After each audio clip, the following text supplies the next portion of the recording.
Aujourd'hui, je vais parler quand même un peu de tennis, mais je vais parler également d'un bouquin qui s'appelle Mon commercial est mort. Vive le social seller. Il s'agit d'une seconde édition dont l'auteur dit qu'il a changé 85% du contenu et l'auteur s'appelle Philippe de Liège.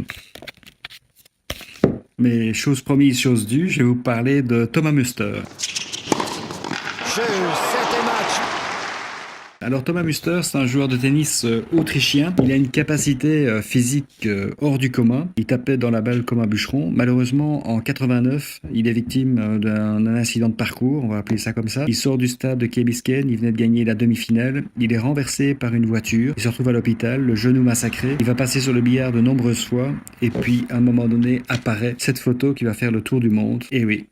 Le gars a décidé qu'il allait revenir par l'élite par tous les moyens. Il réalise cet objectif et en plus en 96, il va remporter le tournoi qui demande le plus de conditions physiques, à savoir Roland Garros, et il le gagne en 96. Alors je fais partie des gens qui pensent que s'il n'y avait pas eu cet incident, il ne serait pas arrivé à cet objectif de gagner un tournoi du Grand Chelem. C'est un joueur de tennis honorable, mais je pense que cet incident lui a donné une capacité, une rage de vivre, une rage de vaincre absolument incroyable, de lutter contre la malchance. Alors sans vouloir me vanter, j'ai un petit point commun avec Thomas Muster, dans le sens où je n'ai pas été victime d'un accident de voiture, mais d'une attaque cérébrale. Et cette attaque cérébrale, en fait, m'a laissé sans voix. Donc, j'avais perdu l'oralité. Donc, j'ai dû réapprendre à parler. Et pendant cette période de revalidation, je me suis mis à écrire, et notamment à écrire le premier bouquin, la première édition, qui a été un petit succès. Et donc, je suis assez fier. Et je suis également assez fier de la réalisation du second. Je ne sais pas encore si ce sera un succès, mais en tout cas, j'en suis fier. Comme je suis fier, en fait, de m'être découvert dans l'adversité une nouvelle compétence que j'ai pu exploiter et d'exercer mon métier autrement. Et donc, tout comme Thomas Muster, j'ai découvert ça suite aux incidents de parcours. Je vais quand même vous donner quelques indices. Donc vous voyez que le livre est un peu plus visuel que la première édition. C'est un bouquin qui est aussi vite lu que le premier, même s'il est un peu plus épais. Il faut 2h, 2h30 pour le lire et pour être upgradé au niveau de l'état des lieux, des compétences relatives au social selling. Si vous n'avez pas aimé, moi je vous recommande d'en parler à vos ennemis, ça m'arrange. Et si vous l'avez adoré,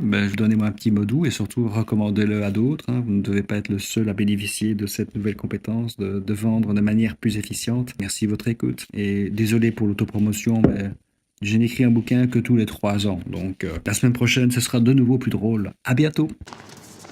You can't be serious, man. You cannot be serious!